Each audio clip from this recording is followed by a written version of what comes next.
to the RunRX podcast, where we talk about all things running. As many runners know, it's 90% mental. So join Coach Valerie and Coach Caroline as we go through the mental side of running. Hi, and welcome to the RunRX podcast. I'm your host, Coach Caroline, and I'm here with Coach Valerie. Coach, we were talking recently about a member, and it was really interesting because you were saying that they were overthinking it. And as some of our podcast people know, or people that follow us, I have a day job where I train people programming. And I also have other things that I train people on. And it's really fascinating to me how our runners will act the same way as my students that I teach programming. And one of the instances I was telling you about was I'll give them an assignment and it's online, just like we are. So I'll say, you aren't connected to this device that you're programming, so follow along, but it won't be the same.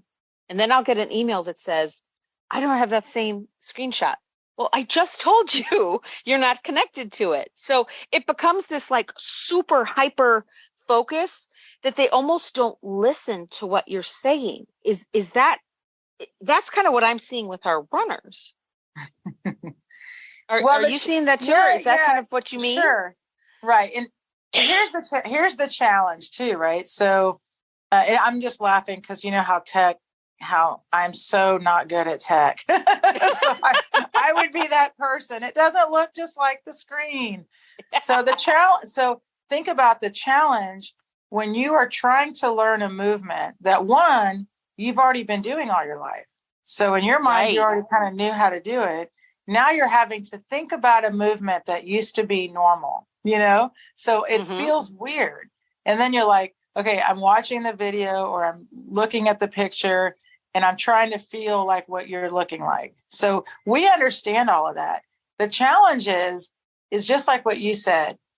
The reality is if you first listen to what it is you're trying to learn without trying to do it. Right.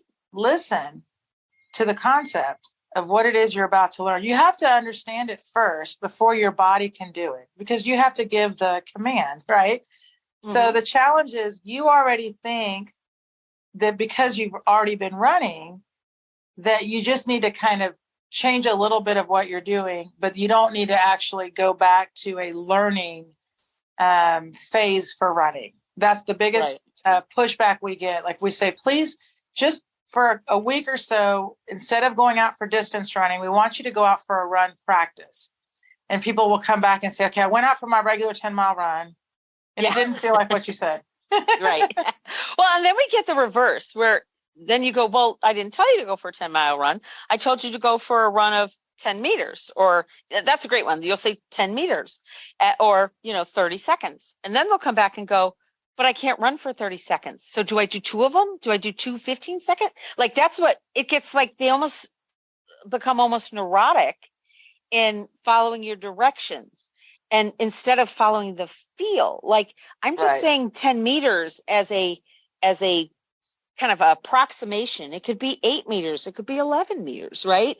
It doesn't have to be exactly 10 meters, but we get people that say like, oh, I only ran, 8. I couldn't do 10. So now I'm a failure. Right. And it's here's amazing the challenge for almost everyone that we work with. And this comes after so many years of learning. Everyone learns the same. If you do a little bit of practice, first, what is it I'm supposed to be doing? And then what I used to tell people is you want to pick out a spot. And we say 10 meters because like driveway, your backyard. Yeah. I mean, but you really only need to be able to pull 3 steps to learn. Right. Then people are immediately like, it's not enough. Right. So the challenge is that we just tell you guys this. It's learning a movement. If you've ever learned a movement, like riding a bike, no one just got on the bike and pedaled. Someone kind of held the bike with you. Well, you didn't expect them to run a mile next to your bike. Right. So what's great though is you do these repetitive, like our interval, how we train people. Run to here, and then you stop and you reset and you run again, so that you're learning how to run and you're telling your body, this is what we're trying to do. So yes, and we get both sides, just like Caroline said. We get people that are like, well, I know you said not to run, but I had a 10 miler. So I went out and did it anyway. And then we have another runner that will say, hey, Valerie, I couldn't keep it up for 30 seconds. What am I supposed to do? So this is the important thing, is that everyone can start, like I said, with those 3 steps. And then once you realize that running is the same step over and over. So if I can learn to do 3, you can imagine it's 1,500 for a mile. As you keep practicing, 3 becomes, like that's just how it goes. But you have to accept that, right? That learning curve. Yeah. But if I knew nothing like I do about computers, it'd be hard. It'd be the same. I have to kind of have that same thought. If I went to Caroline's class, I'd have to sit there first before I started raising my hand. At least read the directions. Yeah. Well, and that's exactly my point when I think about this overthinking, is because you're exactly right. I have students that come into the class that think they know. And so they start doing while I'm lecturing.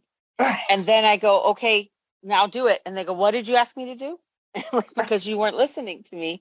You now don't know what I asked you to do. So it's fascinating. And so that's kind of what I kind of want to bring to everybody is when I think of overthinking, it's almost like you said, they're either thinking they know it or they're thinking they have to do it a certain way. Part of me kind of wants to go trust the process of running, of learning to run, just like you would trust the process of learning a computer program or learning a new job or your kid learning to walk, or riding a bike. We trust those processes, but we don't trust the process of learning to run. And the process and the learning is the same. It's little increments daily or every other day, whatever you're working it out to be, but it's little bits and they build over time. And I guess that's what I really want people to realize is you can literally follow the stuff you do on social media and just try one of those each day, just a little bit. Take it out. Okay. And each day, maybe try to go a little bit farther and you'll be running pain-free.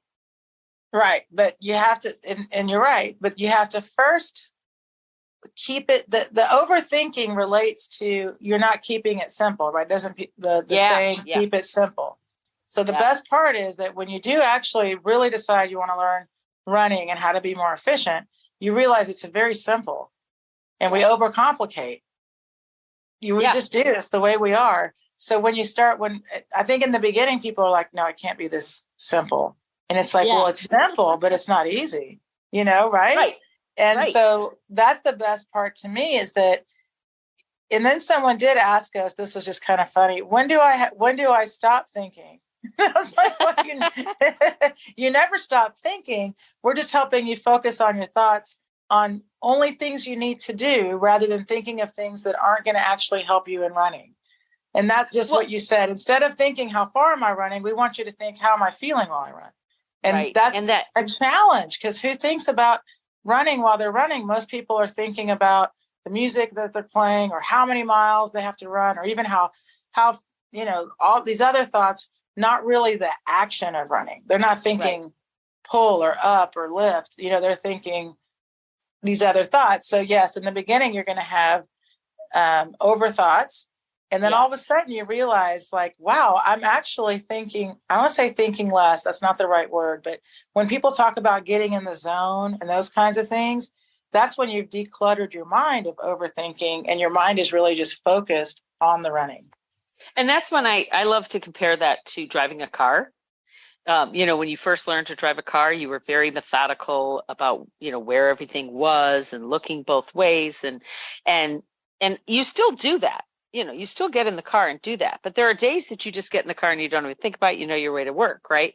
But then somebody cuts out in front of you or stops too fast and you get that rush of adrenaline because you weren't paying attention and you go, okay, now I have to pay more attention. And so that's I feel like that's what happens. You get to the point where most of the time you're not thinking about, once you get going, you're not thinking about running. You're thinking about how you're feeling, right? Oh, I love this. This is great. Look at that house, whatever, and then all of a sudden, oh, I've got a niggle in my foot. Okay. I'm going to stop. I'm going to reset. I'm going to think again about how I want to hold myself, how I'm going to connect with myself. And then you'll take a few steps and just like your drive, you'll be aware for a little bit and then you'll become back into being connected. That's kind of how I think of it. Right. You have to go through the practice though and the learning so you can get to that comfortable place, right? And then it's fun. Then you can take your car out on hills, go fast, go slow. Yeah. All of those things will be there for you. But in the beginning, it's like first let yourself get comfortable or re-comfortable, really, because it's running. Absolutely. Okay, guys, thanks for joining us today, and we will talk to you next week. Thank you for joining us on the RunRX podcast. If you'd like to know more, join us at www.runrx.fit. And if you have additional questions that you'd like answered on the podcast, email us at support@runrx.fit.